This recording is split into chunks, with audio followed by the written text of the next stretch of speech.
Now time for Focus, and it is 27 years since the abolition of apartheid in South Africa, and yet even today there still exist communities of whites who refuse to mix with blacks. It is the case in the small city of Orania. There, the only language spoken is Afrikaans, the tongue of the first Dutch settlers. In Oriana's schools, students are taught a revisited version of history, and while many residents settled here to avoid any sort of ethnic diversity, while others appear to have fled the violence and new racial tensions of present-day South Africa. An air of nostalgia looms over this small town of central South Africa. Here, most residents are Christian and everyone speaks Afrikaans. Today, 1,500 people live in this Afrikaner-only town. It even has its own currency and its own flag. Founded after the collapse of apartheid 27 years ago, figureheads of the racist regime are part of Orania's scenery. Orania, Afrikaner settlement where we can create our own future, be self-sufficient. And now in the New South Africa, we have a black majority that's also not always very kind to the Afrikaners especially. So the idea was to have a place where we stay out of this. An enclave for Afrikaners, the descendants of Dutch settlers. Farmer Anton Enslin moved to Orania 5 years ago and says he was evicted from his previous home.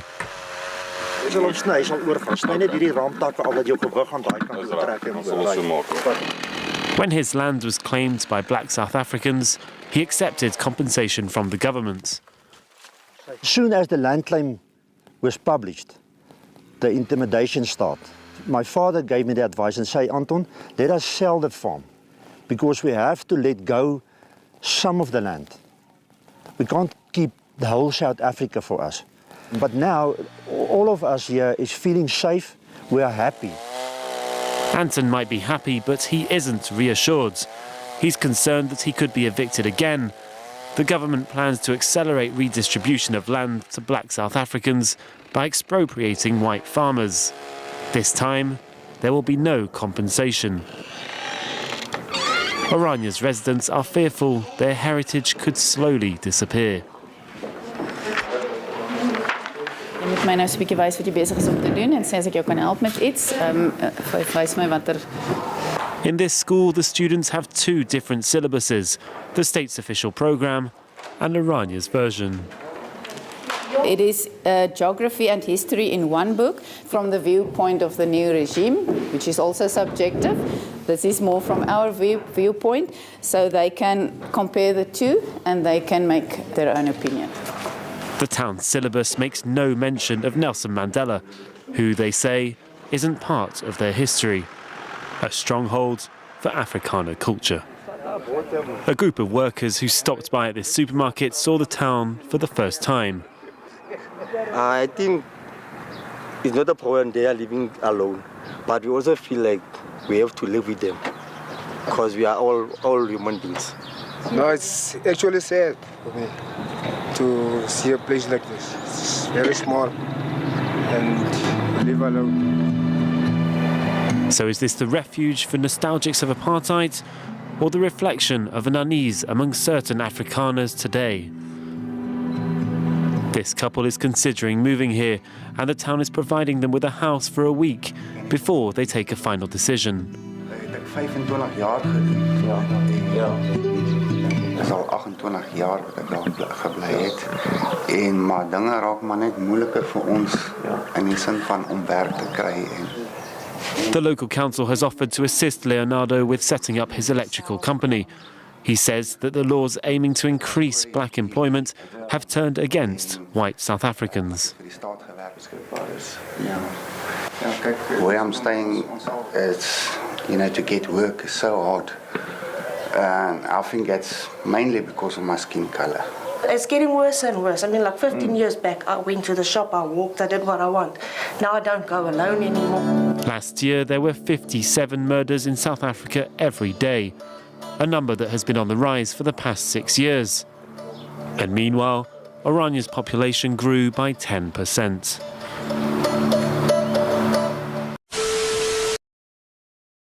Contribute? Say something! You want me to say something? Fine. I'll say something. You people. You're not a race.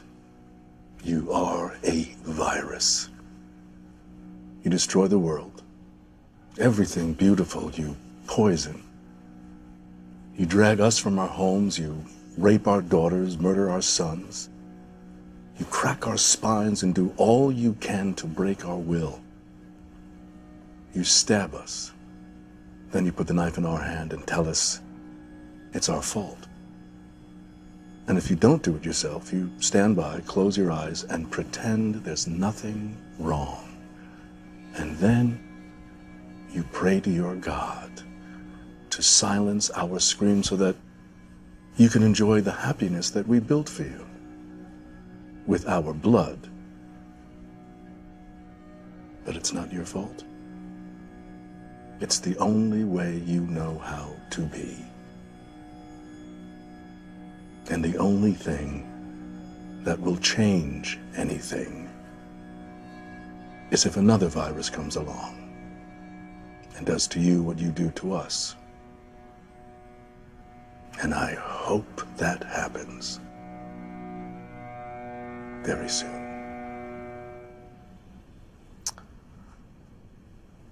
Wow.